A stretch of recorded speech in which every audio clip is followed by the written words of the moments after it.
Hey, what's up everyone? Version 2.64 rolled out with a mix of events, quality of life changes, visual upgrades, and some long overdue fixes. And honestly, it feels like one of those patches where the devs were listening pretty closely. First off, the limited time event tied to this update is very on-brand Rocket League chaos. The Cartman's Crash Out event leans hard into goofy fun, which is something the game has always done well when it wants to loosen up.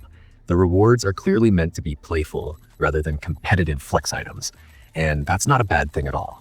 Certified toppers are back in the mix, and the animated cheesy poofs Octane decal is exactly the kind of ridiculous cosmetic that fits Rocket League's personality. Whether you love or hate crossover style events, this one feels self-aware and lighthearted, and it gives players something to work toward without feeling like a grind that takes over your entire week.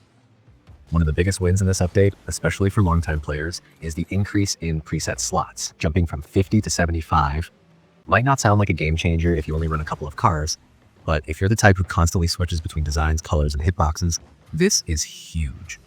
It's one of those changes that doesn't affect gameplay directly, but it absolutely improves your day-to-day experience. No more deleting old presets you actually liked just to make room for a new idea. It's simple, but it's very appreciated.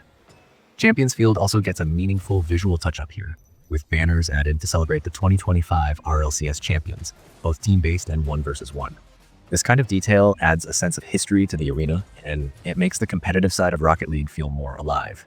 It's cool loading into a match and being reminded that this field is tied to actual moments and players who defined a season.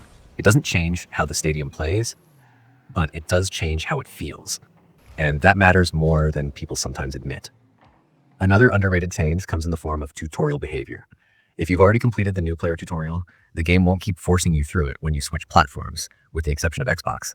For players who bounce between console and PC, this is a relief.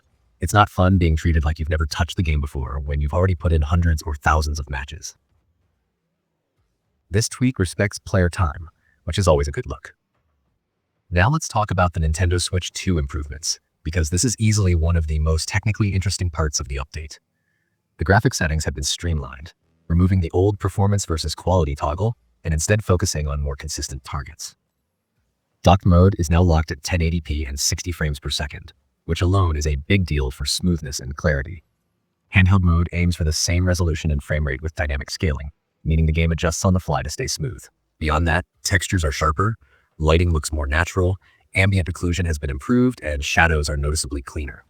For Switch players, this makes the game feel far closer to what you'd expect from other platforms, and that's a massive step forward for parity. On the bug fix side of things, this update quietly cleans up a lot of visual inconsistencies that players have been pointing out for a while. Taillights behaving differently depending on car body has finally been addressed, which helps with overall visual consistency. Certain decals that weren't displaying correctly on specific cars have been fixed, including Heatwave on the Lamborghini Urus and stretched RLCS decals on the Fennec ZRF. There was also an issue where the Chat Noir Octane decal would override painted trim, which is now resolved, letting paint finishes shine through the way they were supposed to. Champions Field itself also had some display issues on the large screens inside the arena, and those have been corrected, making the stadium feel cleaner and more polished. Audio didn't get ignored either. Engine sounds on the BMW M4 GT3 Evo have been balanced so they're no longer overpowering, the Paddy Wagon engine audio has been corrected, and the hologlass gold explosions and sound effect no longer cuts out unexpectedly.